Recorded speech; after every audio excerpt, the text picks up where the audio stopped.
I miss the feeling of being lost, of just being completely open to new experiences and adapting to my environment. Traveling to places that were never on my bucket list and being surprised over and over by them. I keep watching our old travel videos and I can't help but feel sad. Still grateful that I got to experience it and hopeful that I'll see all the friends that we've made along the way. Food is a Pandora's box of memories, and through it, I get to remember the feeling of freedom we all once took for granted.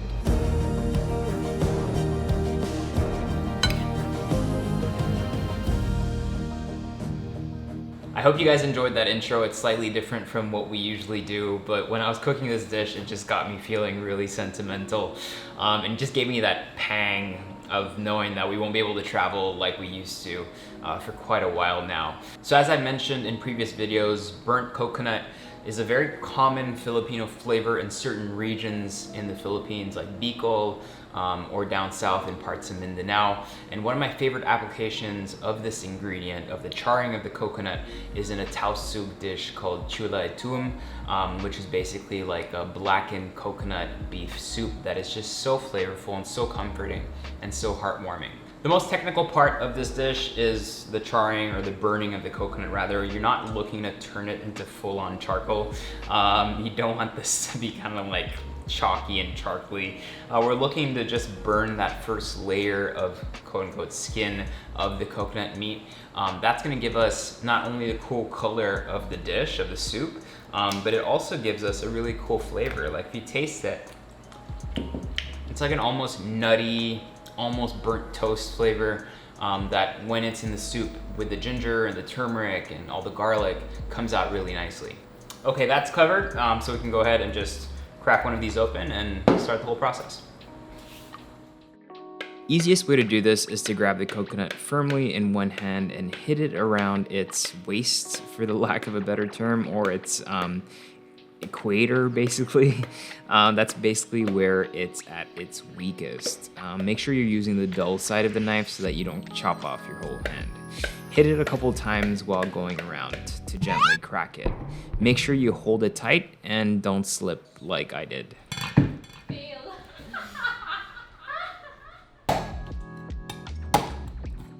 Once you've done that, you'll need to separate the hard meat from the shell. Now, this is tricky business. I've done this a few times already, but I always end up cutting myself.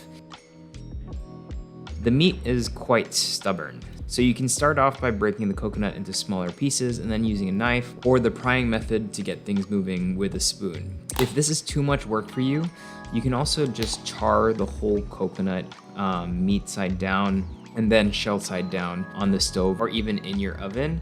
This will make the meat easier to remove from the outer shell. Once done, start placing these on your fire source.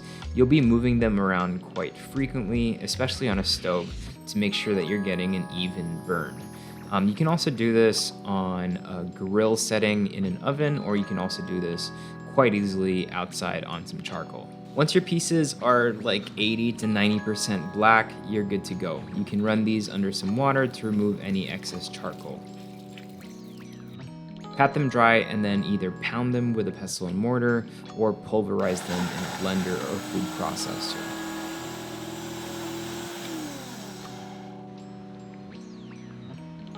This can actually keep for a few weeks in a jar in your fridge. So this is basically what the finished dish will look like. And I just wanted to kind of jump in and jump the gun here to show you this, because it's really interesting. When I make burnt coconut, I like making two versions. One that's extremely dark, like this one right here, and I make another one that's more on the toasted, half dark side of things, because that's where my primary flavor is gonna come from, whereas this really burnt one is gonna be really coming in mostly for color. Now, see, the darker you get, the more bitter the flavor, so that's why I like having two options for me in terms of playing around with both flavor and with color without committing too much to an extremely bitter and dark end product. For our beef, we'll be using some brisket. You need something really fatty that will hold well during the long simmering process. Ideally, you can also have some cuts with some bone, like beef ribs, for example. Cube these up into similar sized pieces. I'm going for about 1.5 inches here, and mix this with some thick sliced ginger, some of the tiniest turmeric pieces I've ever seen in my life, and then finally with your burnt coconut. To help coat the beef evenly, toss everything with a few tablespoons of olive oil. Let this marinate for at least 45 minutes.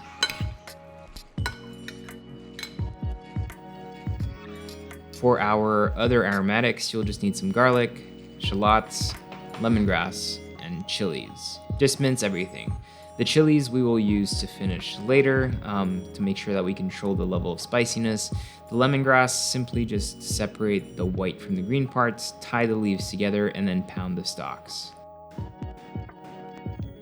Get a pot out on medium heat, add some oil, and saute your garlic and shallots. Once fragrant, you can go ahead and add the beef mix.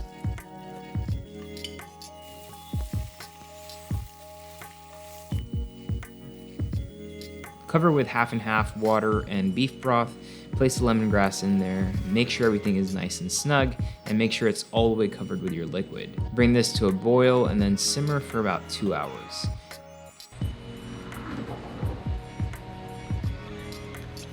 Keep checking it. If it starts to reduce a little too much, add some beef broth to help it along. Remember, this is a soup and not a stew.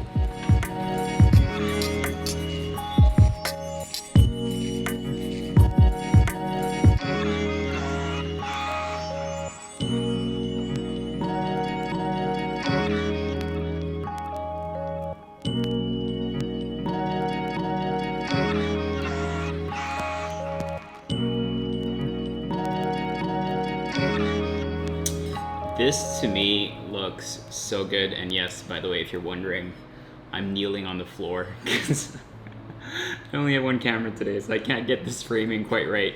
But let's go ahead and try it.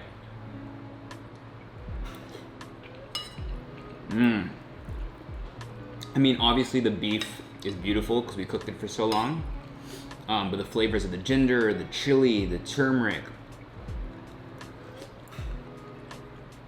all of that really comes together nicely. This with a bowl of rice would be absolute perfection. Honestly, if you haven't tried this dish before, I really recommend you make it. It's a very Filipino dish. It's a very Filipino tasting dish. It looks very different, but it's absolutely gorgeous, and you guys won't regret it. Yes, there's a little bit of kind of a tedious part of burning the coconut, but once you're over that, it's quite easy to make. You can kind of just put it on the stove and then forget about it, and you've got this beautiful dish with rich history, with a great story that if you're lucky enough to be able to invite friends over, you can talk about, and hopefully everyone can learn something new. Thanks for watching, guys. I really appreciate it. Try the dish, and I'll see you guys next time. Peace out.